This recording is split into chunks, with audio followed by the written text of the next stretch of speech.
بسم اللہ الرحمن الرحیم۔ السلام علیکم ورحمۃ اللہ وبرکاتہ۔ طوفان نوح علیہ السلام۔ حضرت نوح علیہ السلام کشتی بنانے میں مصروف تھے۔ قوم کے سردار آپ علیہ السلام سے گزرتے تو ہنستے، مذاق اڑاتے، پھبتیاں کستے، یہاں تک کہ کشتی تیار ہو گئی۔ اور جب عذاب الہی کا وقت آیا تو اللہ تعالیٰ نے حکم دیا کہ ہر قسم کے جانوروں کا ایک ایک جوڑا اس میں رکھ لو، اور جو لوگ ایمان لائے ہیں انہیں بھی سوار کر لو۔ حضرت نوح علیہ السلام نے احکام خداوندی کے مطابق سب کو سوار کر لیا اور عبادت الہی میں مصروف ہو گئے۔ آخرکار طوفان کے آثار ظاہر ہونے لگے اور دیکھتے ہی دیکھتے زمین کے ہر گوشے سے پانی ابلنے لگا۔ آسمان سے قیامت خیز بارش ہر شے کو بہا کر لے جانے کے در پہ تھی۔ گویا قیامت کا منظر تھا۔ کشتی طوفان کی پہاڑ جیسی اونچی لہروں پر تیر رہی تھی۔ حضرت نوح علیہ السلام نے اپنے بیٹے کنعان کو دیکھا جو کہ ایک اونچے مقام پر موجود تھا۔ انہوں نے کہا، اے بیٹے، ہمارے ساتھ کشتی میں سوار ہو جا اور کافروں کے ساتھ نہ رہ۔ اس نے کہا، ابا، میری فکر نہ کرو، میں ابھی اس سب سے اونچے پہاڑ پر چڑھ جاؤں گا اور پانی سے بچ جاؤں گا۔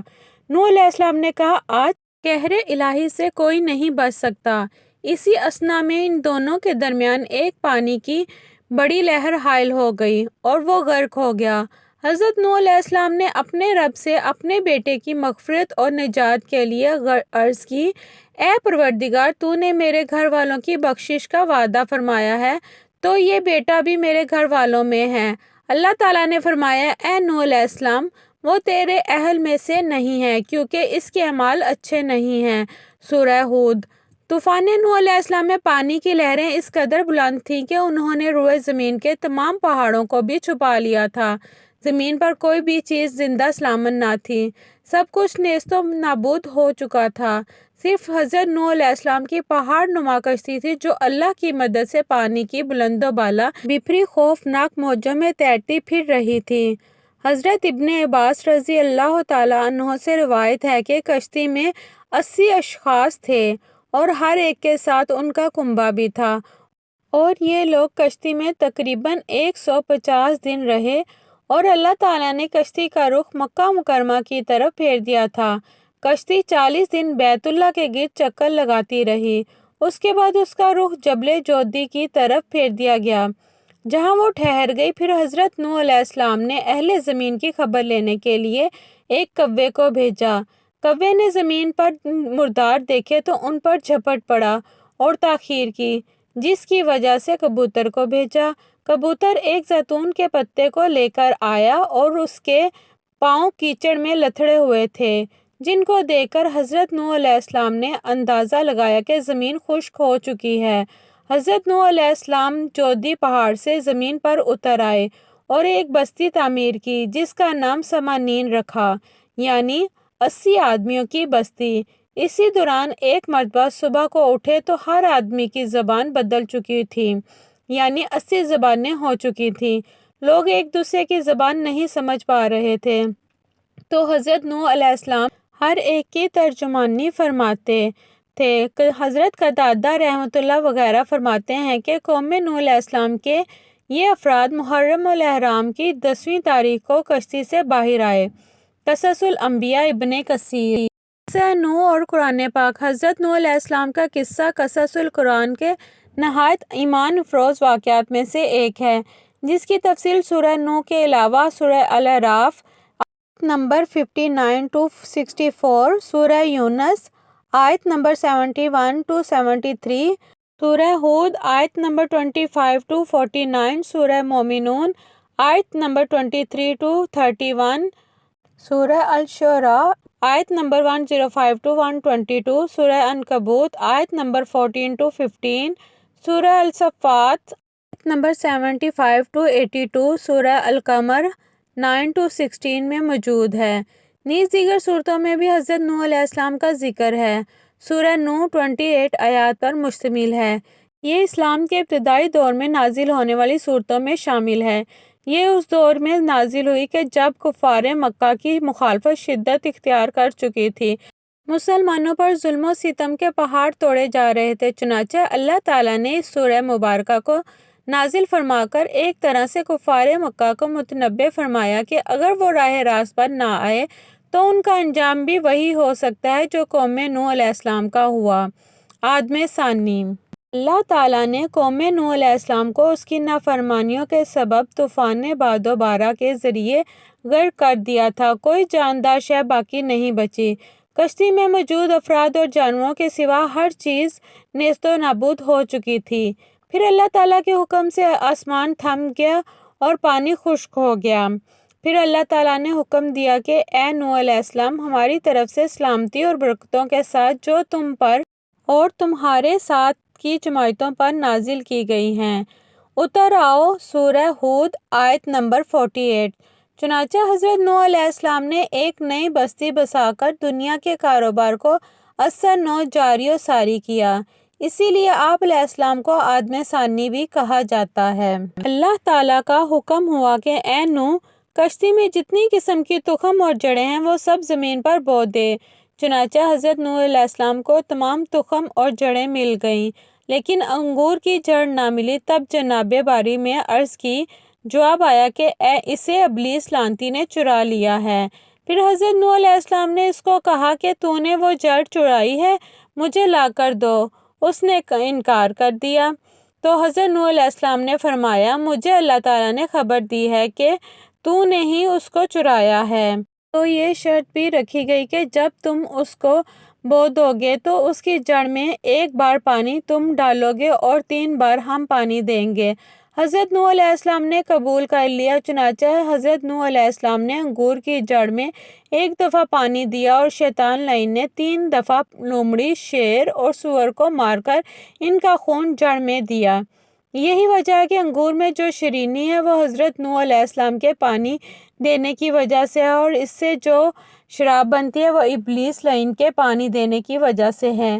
اسی واسطے شرابیوں کا مزاج پہلے لومڑی جیسا ہوتا ہے اور پھر اس کے بعد شیر جیسا ہو جاتا ہے، پھر اس کے بعد سور جیسا ہو جاتا ہے، کیونکہ نشے کی حالت میں وہ شرابی کسی کو دیکھتا، سمجھتا اور کچھ سنتا سناتا بھی نہیں، اور تقریباً ہر شے میں اصل کی تاثیر ضرور ہوتی ہے۔ یہ سب شیطان کے فعل سے ہے۔ اور ابلیس نے کہا، اے شیخ الانبیاء، تیرا احسان مجھ پر بہت ہے، مجھ سے تو کچھ مانگ لے۔ حضرت نوح علیہ السلام نے فرمایا، اے ملعون، تو ہمارے کس گناہ سے خوش ہوا ہے؟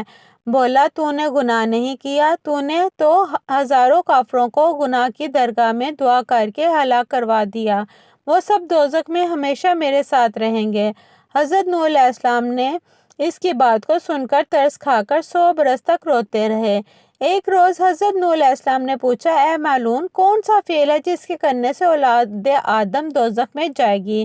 وہ بولا، 4 چیزیں یہ ہیں: حسد، حرص، تکبر اور بخل۔ حضرت نوح علیہ السلام نے اس کی شرح اس سے پوچھی تو وہ بولا، میں نے 70,000 برس تک خدا کی عبادت کی مگر حسد میں آ کر آدم کو سجدہ نہ کیا اور سزا اور لعنت کا حقدار ہوا۔ اللہ پاک نے پوچھا، تو نے سجدہ کیوں نہ کیا؟ تو تکبر میں کہا کہ میں اس سے بہتر، وہ آدم مٹی سے بنا ہے اور میں آگ سے، اس لیے حق تعالیٰ نے اپنی بارگاہ سے مجھے مردود کیا۔ تیسری وجہ کہ جب آدم کو گیہوں کھانے کی حرص ہوئی تو منع ہونے کے باوجود میرے پھسلانے پر خطا کر بیٹھا اور بہشت سے نکالے جانے پر یہاں گرفتار ہوئے۔ چوتھا، بخل کہ اللہ پاک نے بخیلوں پر جنت کو حرام کر دیا ہے، وہ ہرگز جنت میں نہ جائیں گے۔ حضرت نوح علیہ السلام کو حکم ہوا کہ اے نوح، کشتی کی لکڑی سے تو ایک مسجد بنا۔ تب انہوں نے جودھی پہاڑ پر ایک مسجد بنائی اور وہاں بستی بن گئی۔ اس بستی کو نام سمنین رکھا گیا۔ 80 آدمی مومن اور مومنہ حضرت نوح علیہ السلام کے ساتھ وہاں رہتے تھے، اور اس کے چند روز کے بعد حضرت نوح علیہ السلام نے وفات پائی۔ مروی ہے کہ حضرت نوح علیہ السلام کی عمر 1400 برس تھی، دوسری روایت میں ہے کہ 1020 برس تھی، اور تیسری روایت میں ہے کہ 1000 برس تھی، ایک اور روایت کے 950 برس تھی، اور غالباً یہی صحیح ہے۔ سورۃ عنکبوت میں مذکور ہے کہ حضرت نوح علیہ السلام نے اس دار فانی سے رحلت فرمائی تو فرشتوں نے ان سے پوچھا، اے شیخ الانبیاء، دنیا کو کیسا دیکھا؟ حضرت نوح علیہ السلام نے فرمایا، مجھے تو ایسا لگتا ہے جیسے ایک دروازے سے گھس کر دوسرے سے نکل آیا۔ حضرت نوح علیہ السلام کی اولاد میں سے سام، حام اور یافس باقی رہے، اور پوری مخلوقات ان کی نسل سے ہیں۔ اہل عرب و عجم سام کی اولاد ہیں، اہل حبش حام کی اولاد سے ہیں، اور اہل ترکستان یافس کی اولاد سے ہیں۔ مروی ہے کہ حضرت نوح علیہ السلام ایک روز سو رہے تھے کہ ان کے سطر کا کپڑا الگ ہو گیا تھا۔ حام کی نظر پڑی تو وہ ہنسنے لگا اور چپکا ہو رہا تھا، اور سام کی نظر پڑی تو اس نے کپڑا اڑا دیا، یعنی درست کر دیا۔ جب حضرت نوح علیہ السلام خواب سے بیدار ہوئے اور ان دونوں کا ماجرا سنا تو سام علیہ السلام کو دعائیں دی، اسی واسطے ان کی اولاد پیغمبر ہوئی، اور حام علیہ السلام کو دعا ضرر دی، اسی وجہ سے ان کا منہ سیاہ ہوا اور ان کی اولاد بھی سیاہ رہی۔ بعض کا کہنا ہے کہ حام نے سام کو دعا دی تھی، اس لیے ان کی اولاد پیغمبر ہوئی۔ اولاد سام میں سے بعض نے یمن میں، بعض نے حجاز و شام میں، اور بعض نے مغرب میں شہر بسائے۔ اولاد حام نے ہندوستان میں آ کر شہروں کو آباد کیا۔ اولاد یافس ترکستان میں جا کر سکونت پذیر ہوئی اور وہاں سے شہر آباد ہوئے۔ چنانچہ سارا جہاں ان تینوں ہی سے آباد ہوا۔ سب سے پہلے شیطان نے ہندوستان میں آ کر لوگوں کو بت پرستی کی راہ بتائی، پھر اس کے بعد ترکستان جا کر وہاں بھی لوگوں کو بت پرستی سکھائی، بعد میں ملک عرب جا کر وہاں کے لوگوں کو بھی گمراہ کیا۔ عرب میں ایک بادشاہ جس کا نام جرہم تھا اور قد و قامت میں 400 گز بلند تھا۔ پورا عرب اس کا مطیع و فرمانبردار تھا۔ بعض نے کہا کہ خضر موت اسی کا نام تھا۔ اس نے وہاں مکانات و باغات اور نہریں بنائی تھیں، اور اس کی قوت اور شخصیت میں اس جیسا کوئی پورے عرب میں نہ تھا۔ تقریباً 700 سال ان میں سے کوئی مرا نہ تھا اور وہ سب موت کو بھول گئے تھے۔ زمین ان سے آباد معمور تھی اور سب کے سب جاہل تھے، کوئی بھی اہل علم نہ تھا، تہذیب و تمدن سے بالکل ناآشنا لوگ تھے۔ ایک دن شیطان ان کے پاس آیا اور پوچھا، تم لوگ کس کی پرستش کرتے ہو؟ لوگوں نے کہا کہ ہمیں کچھ علم نہیں کہ کس معبود کی پرستش کریں۔ یہ بات سن کر شیطان نے کہا، میں بتاتا ہوں کہ تمہارے باپ دادا کس کی پرستش کیا کرتے تھے۔ تب شیطان نے ان میں سے کچھ لوگوں کو خطہ ہندوستان لے آیا اور وہاں کے رہنے والے لوگوں کو پرستش ان کو دکھائی، اور پھر ان کو مکمل طور پر بت پرستی کی تلقین کی اور پورے طریقے سے بت پرست بنا دیا۔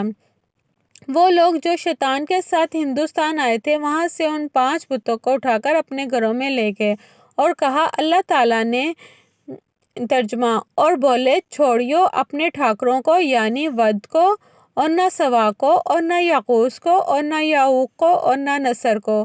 اور یہ سب کے سب لوگ ان کو پوجنے لگے اور سارا عالم بت پرست ہو گیا۔ موالا قصص الانبیاء۔ میری ویڈیو اچھی لگی ہو تو میری ویڈیو کو لائک کریں، چینل کو سبسکرائب کریں اور بیل آئیکن کو دبانا مت بھولیں تاکہ آنے والی ہر ویڈیو آپ تک پہنچ سکے۔